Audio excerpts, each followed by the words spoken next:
Not 1, nor yet 1 million, nor yet 2 million, but 3 million new babies every year. That's the speed at which our European community is growing. 3 million extra mouths a year for Europe to feed. Of course, there are well over 200 millions of us already to be clothed and sheltered and, above all, fed.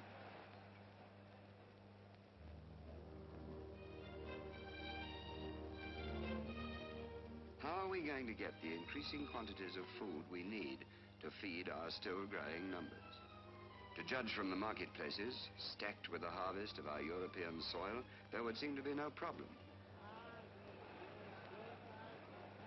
Rich and plentiful it looks. The sleek cattle changing hands at shows and sales. But in fact, there's not nearly enough to feed us as we are today, let alone to provide for our constantly increasing numbers.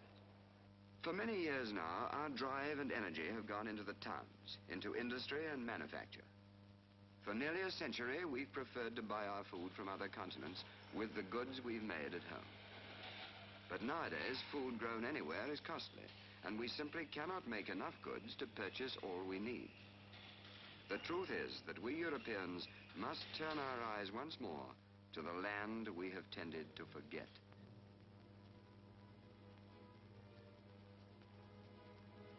The world can no longer feed us as it once did. We must grow more food ourselves. By every means within our power, we must bring the dead land back into good heart. By every means, increase the yield of the soil that's bearing now.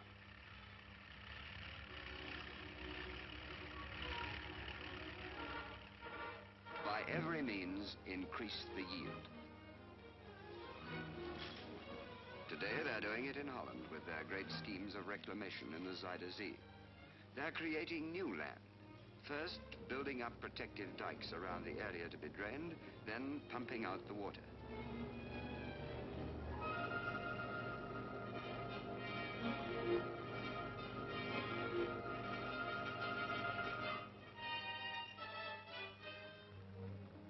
Once this was under the sea. Now it's good Dutch earth. But we cannot hope for much new land in this crowded continent of ours. We must seek to make better use of the land we have already.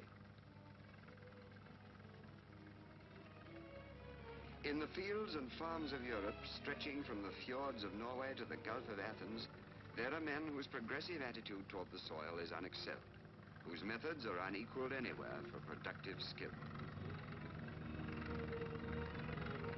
Here are the cooperatives of Denmark with their spotless dairies, equipped with every machine technology can offer.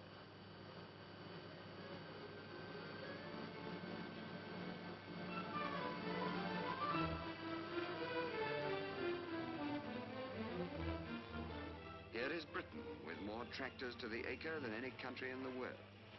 But all too often, even now, the land is tilled like this, by methods that have changed but little in 1,000 years.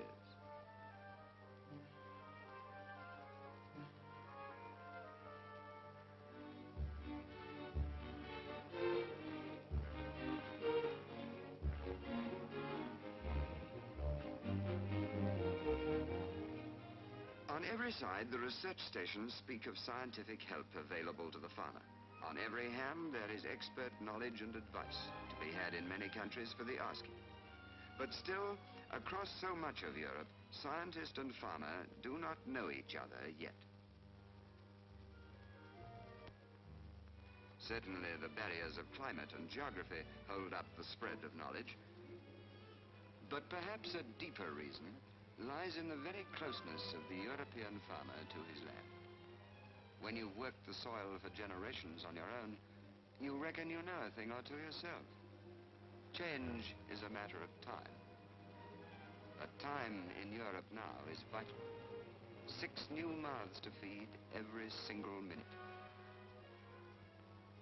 In Paris, 17 nations are tackling the urgent question of how to bring the scientist and the farmer together to grow more food. Jointly, they're working out a plan to bring all European agriculture up to the standards of the best. Get additional supplies by larger imports. They may even decrease. There is therefore the danger of a serious situation leading to inflation. La solution consiste en un redoublement d'efforts pour accroître la production en mettant l'accent sur les points du programme susceptibles de donner rapidement des résultats. We are in complete accord with the program for increasing food production in Europe. The ECA is most anxious to make available to our European neighbors all the knowledge we have found to be successful in increasing food production in America. International meetings are most useful, but the great task is to bring this information right down to the farmer's doorstep.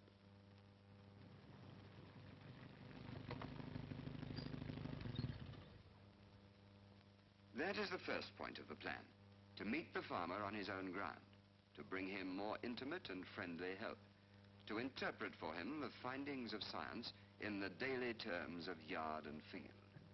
Vedi, anche questa varietà di Gran Turco ha un raccolto magro qui. Secco, secco.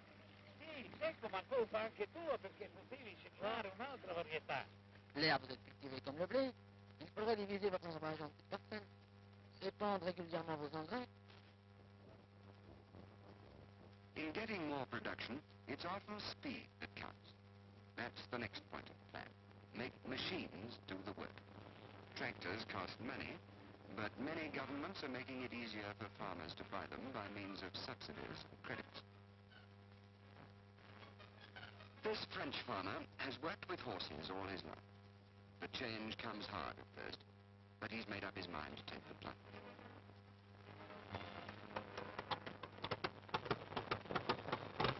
Of course, it takes a bit of getting used to, and sometimes new ideas are not accepted as quickly as this.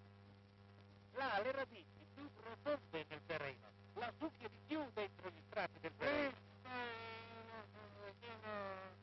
Buono. Tutta a terra. Sì, tutta la terra, ma con un po' di continuazione riesce a restituire alla terra quello che ha.